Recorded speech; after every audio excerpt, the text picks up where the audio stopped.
I'm Wade Clifton on Clifton Ranch, Caramis, British Columbia. We've been here for, we're a ranching family ranch, and we've been here for just over 100 years in the valley. So it's been a great life. It's a great place to raise a family. I mean, we're in the third or fourth generation.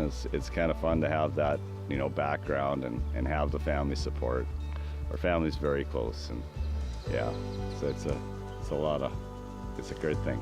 We're a biodiversity ranch with, we've had some partnerships with Nature Trust and give us a little more land base so we can graze the cattle at different times and give us a little more space, and it allows us to do some different things with the protected species at risk. We have 30 or 32 of them, I think, in the area, and so we've done a lot of projects to do that, to maintain these species, enhance the grasslands, and protect the different things that are available to us. So we had some land over at White Lake, like on Parker Mountain, that we owned, and Nature Trust had come in and bought the White Lake Ranch, what was left of it, because we had bought part of it.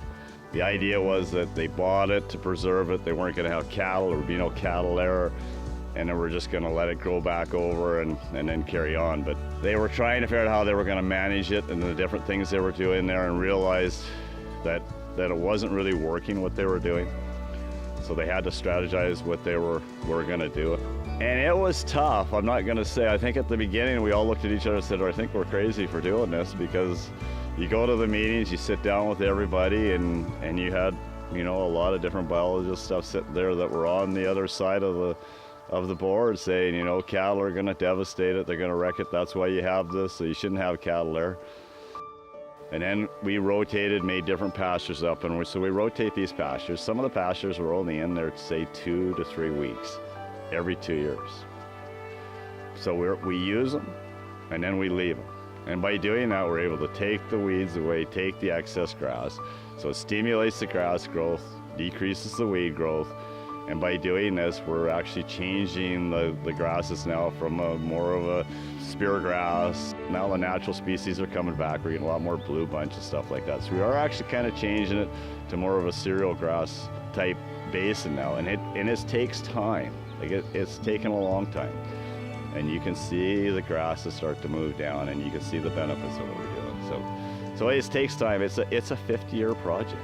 It isn't going to happen overnight, so it's going to take a long time to do this. We've done some fencing out there, so the fences now are 5-strand fences, smooth wire in the top, smooth wire in the bottom. So when the deer go over them, they don't get hung up on them, or they go underneath, they don't get hung up on them. And the coyotes or whatever is cruising through, or any of the different species, won't get hung up in the fence. Cattle have a tendency more to go through a fence than they do hop over it or go underneath it. So your center wires being barbed still protect that and keep the cattle out. One of the main things we do is water projects. So we've done several of them over there. The longest one's 17,000 feet. It's got 9 troughs on it. So they're in and out troughs. We still leave water holes in these ponds we fence, just to make sure we always have supplied water for the cattle, because it's about a safety thing. We don't want to, you know, have some cattle out there without water because the water line shuts down or something like that. So you put one of these water lines in, how it changes the grazing patterns and everything like that on it. It's a complete different mountain when you put a water project. So that's one of the main aspects that we've done. I think as you look at one species, see how the cattle have benefited. I think if you look at most of the species that are there, the reason they're there is because of the ecosystem that's actually there. And the cattle have been there so long, they're part of that ecosystem. They have changed that whole value into what it is, because they've been there and grazed it. So removing them, because they are the big user, basically is going to eliminate a lot of the habitat that they need to actually survive. The biologists that were against us are now on our side, and they see the benefits. They understand that the cattle are part of the ecosystem because they've been there 100 years. So they've become part of the ecosystem. So the species they're trying to protect rely on them being there.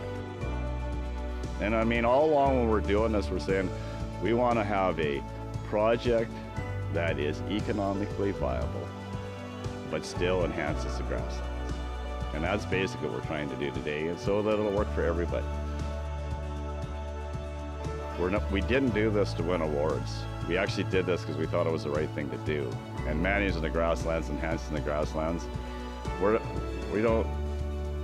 I don't know how to put that, but it wasn't like we were doing this to get recognition. This was to do it because we thought it was the right thing to do. So.